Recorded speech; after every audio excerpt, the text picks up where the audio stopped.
It's September 6, 2019. Surveillance cameras capture 48-year-old Brian Smith and his date, Valerie Casler, arriving at a local shop in Anchorage, Alaska. From the outside, everything looks normal. But what Valerie doesn't realize, Brian is a serial killer. And in the back of his truck lies the body of his latest victim, murdered just a day earlier. Once Brian goes inside to buy drinks, Valerie is left alone in the truck. In that moment, she reaches down and accidentally picks up Brian's phone. She doesn't know it yet, but the footage she'll find on that phone will reveal multiple murder recordings and lead cops to one of the most disturbing serial killers the state of Alaska has ever seen. You die. Sadly, in my movies, everyone dies. It's a cold, rain-soaked evening in Anchorage, Alaska. The kind of night where the sky feels heavy and the air hums with electricity before another storm. Under the flickering glow of a single streetlight, a woman stands alone. Her name is Valerie Casler. She's tired, damp, and looking for warmth, or maybe just a way out of the night. She had been walking home, lost in thought, when a black truck came to a slow stop beside her. The window rolled down with a smooth mechanical hum. Inside sat Brian Stephen Smith, a man whose calm gaze seemed almost too deliberate, as though he had been expecting her all along. His South African accent was subtle, carrying an unplaceable weight. "Need a ride?" he asked, his tone casual yet commanding. Valerie hesitated. Something about him felt off, but the rain, the cold, the exhaustion made her nod. As she climbed in, the truck's interior smelled faintly of leather and something sharp, like peppermint or antiseptic. Smith glanced at her once before shifting gears.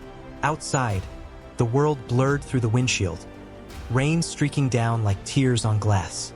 On the center console, Valerie noticed a phone resting idly, its screen lighting up with a muted glow.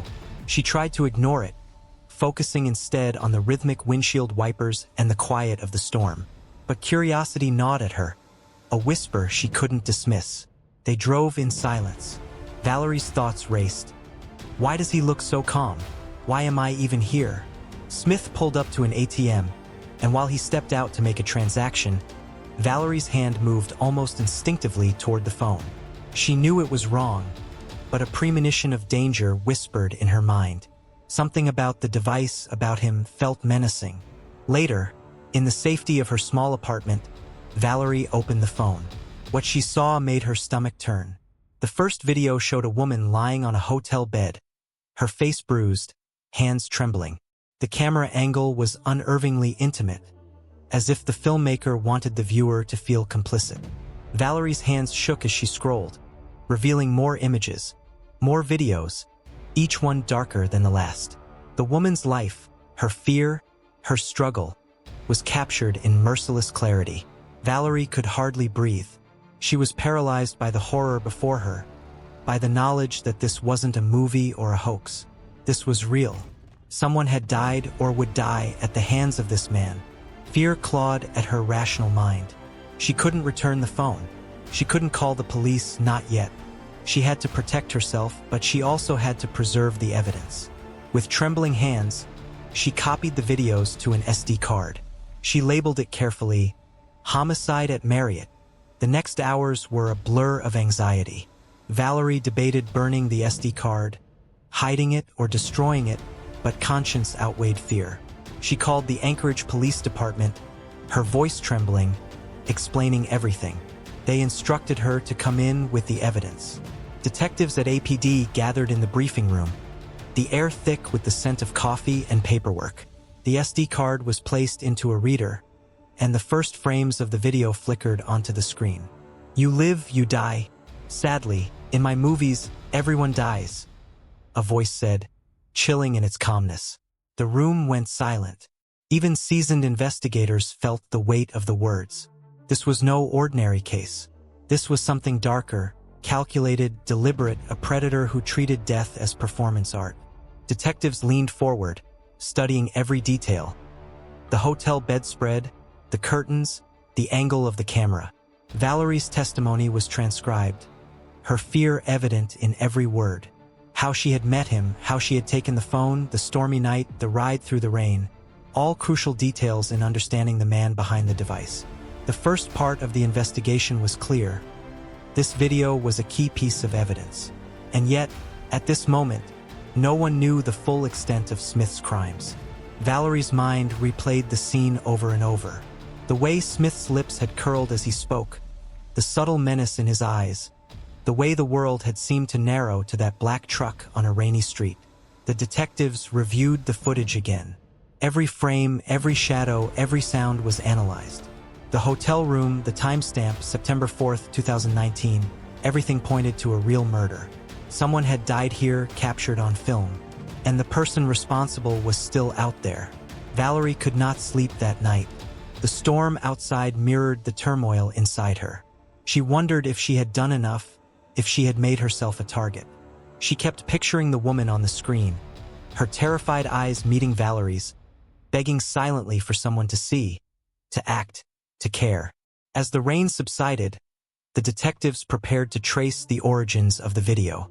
Every step would lead closer to a man who had hidden his darkness behind a calm exterior. Valerie had unearthed a secret that could destroy lives, starting with hers if she wasn't careful. The screen flickered again.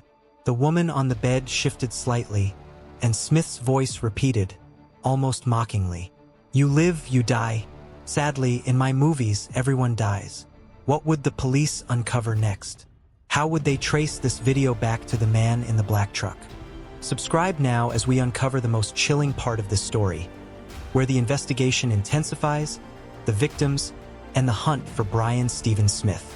Don't miss a single chilling moment of this real-life nightmare. When the Anchorage Police Department first received the SD card, some officers thought it's a prank, maybe a movie project or a dark joke. Inside the Anchorage Police Department, a team of detectives gathered around monitors. The SD card from Valerie Casler's apartment lying in the center of the table like a small, silent witness to unimaginable horror. The video on the screen replayed over and over, frame by frame. Each movement of the woman captured inside the Marriott Midtown hotel room was painstakingly analyzed. Detectives noted the texture of the carpet, the floral patterns of the bedspread, the curtain tiebacks, even the position of the trash can near the window. Everything could be traced, cross-referenced, matched. The room itself was a signature, a breadcrumb in a path of violence. It didn't take long for investigators to confirm what Valerie had feared. This wasn't staged, it wasn't a prank. Someone had died. Hours later, a call came in. A body had been found along the Seward Highway, matching the timeline and route visible in the video. The identification process began, and soon the woman was named Kathleen Jo Henry, a 30-year-old Alaska Native woman. Her life, once filled with promise, was a story all too common in Alaska. A struggle with hardship, yet a resilient spirit. Family and friends remembered her gentle nature, her love for art, her quiet laugh. Kathleen had disappeared largely unnoticed, a missing person whose absence left only questions. As detectives pored over the video again, they mapped the route Smith had taken. Every turn, every highway mile, was a breadcrumb leading to a realization that the crimes had been intentional, carefully planned, almost theatrical. The metadata from the video traced it directly to Brian Stephen Smith's Samsung Galaxy phone. The SD card had been more than evidence. It was a key, a map to the perpetrator. The investigation moved quickly. Smith, a 48-year-old South African immigrant and truck driver, had lived a life carefully curated to appear ordinary. Friends and colleagues described him as quiet, professional, polite. But beneath that veneer, he had cultivated a double life, a predator hiding in plain sight. When detectives located him at Ted Stevens Anchorage Airport, Smith's composure was unnerving. He was calm, even serene, as if he had anticipated this moment. The arrest was quiet. There were no screams, no chase. He simply walked out of the terminal with officers, answering questions in his soft, measured South African accent. Valerie Casler's testimony became central. Her courage in taking the phone, despite fear for her own safety, was now illuminated in the harsh fluorescent lights of the APD.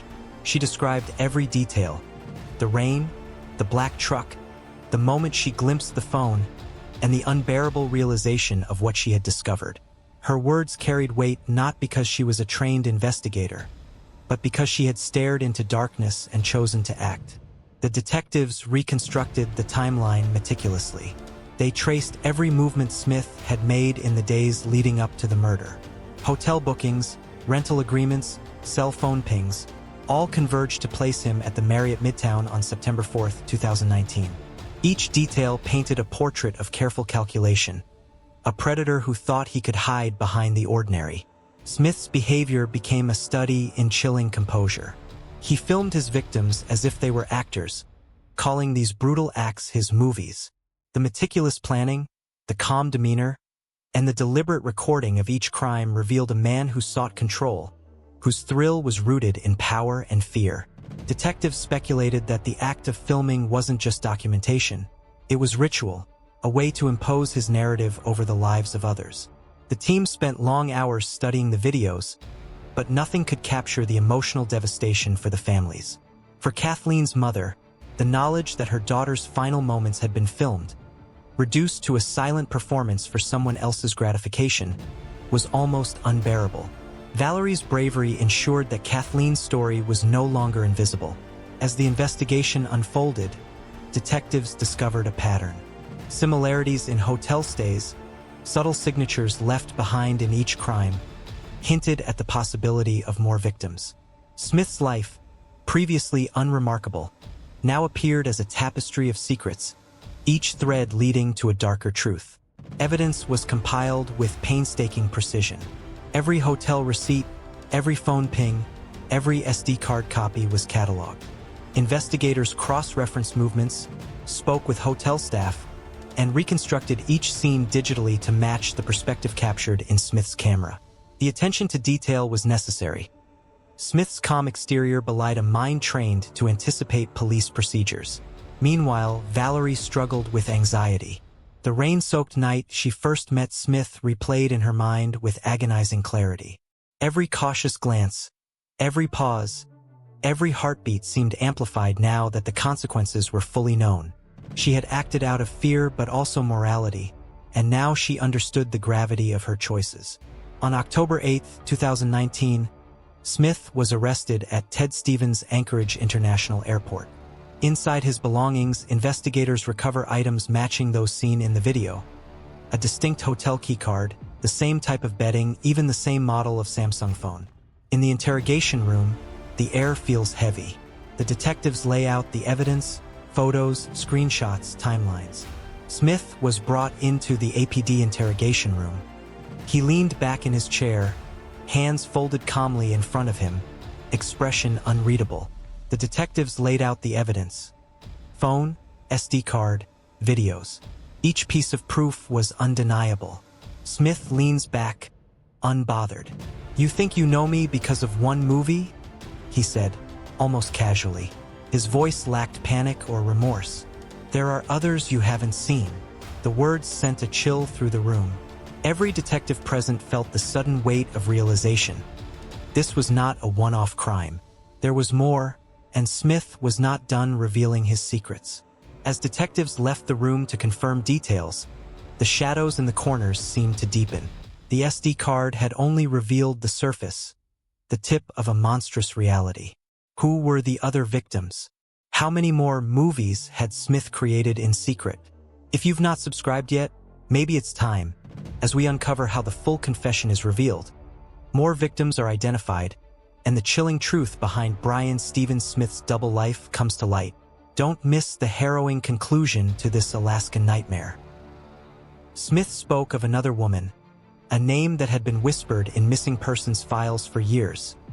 Veronica Abouchuk, an indigenous Alaskan woman. She had disappeared in 2018, vanishing from her community and leaving only unanswered questions behind. Veronica's life had been difficult. She had struggled with homelessness, navigating streets and shelters, but she was never forgotten by those who loved her. Family members recalled her laughter, her resilience, the quiet strength she displayed even when life seemed unkind. Her disappearance had left a void, a silent ache in the hearts of those who remembered her. Smith's confession gave her name a voice again. He described the circumstances of her murder with chilling precision, almost as if recounting a story he had written. The detectives listened in stunned silence. Each word, each detail, painted a horrifying tableau, exposing the depths of his calculated cruelty. Following Smith's directions, investigators located Veronica's remains near the old Seward Highway. The area was isolated, hidden among dense trees and rocky terrain. The discovery confirmed Smith's account and added another grim chapter to the case. Two women's lives, once lost to mystery, now had names, faces, and stories attached to them. The weight of the investigation was immense. Valerie's decision to take the phone and copy the SD card had not only revealed Kathleen's murder, but also brought Veronica's killer into the light. Without her courage, these women's stories might have remained buried, silent in the Alaskan night.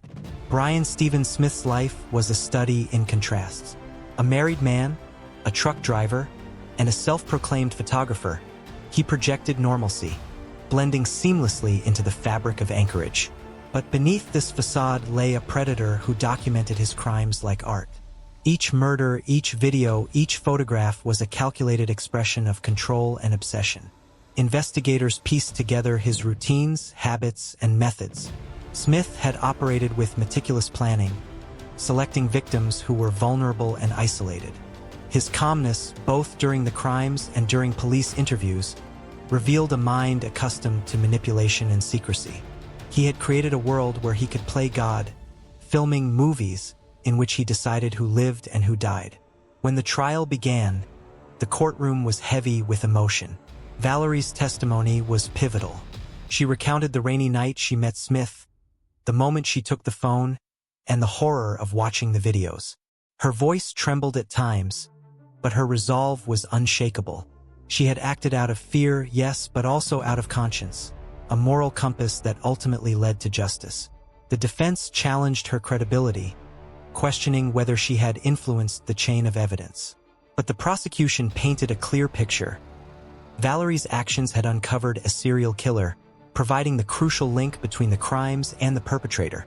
Courtroom exhibits included the videos, the SD card, hotel receipts, and forensic evidence. Each piece was a testament to Smith's meticulous planning and depravity. As the footage played, Smith sat expressionless, his calmness unnerving, even in the face of his own words being broadcast for all to hear. Kathleen and Veronica were no longer names in a case file. They were real women with lives, families, and dreams stolen from them. Family members shared memories in court. Kathleen's artistic talents, her gentle nature, Veronica's resilience, her warmth, her laughter.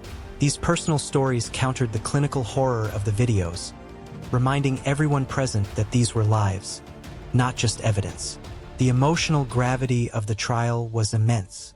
Each testimony, each photograph, each video forced the court to confront the stark reality.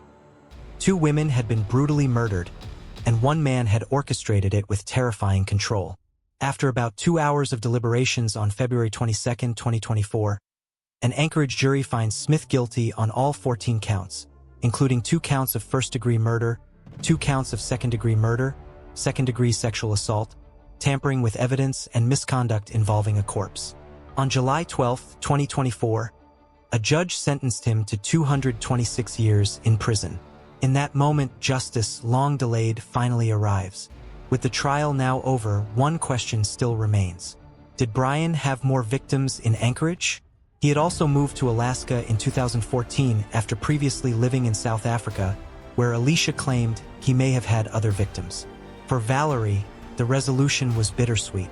She had uncovered the truth, but the weight of what she had witnessed, what she had held in her hands on that SD card, would remain with her forever.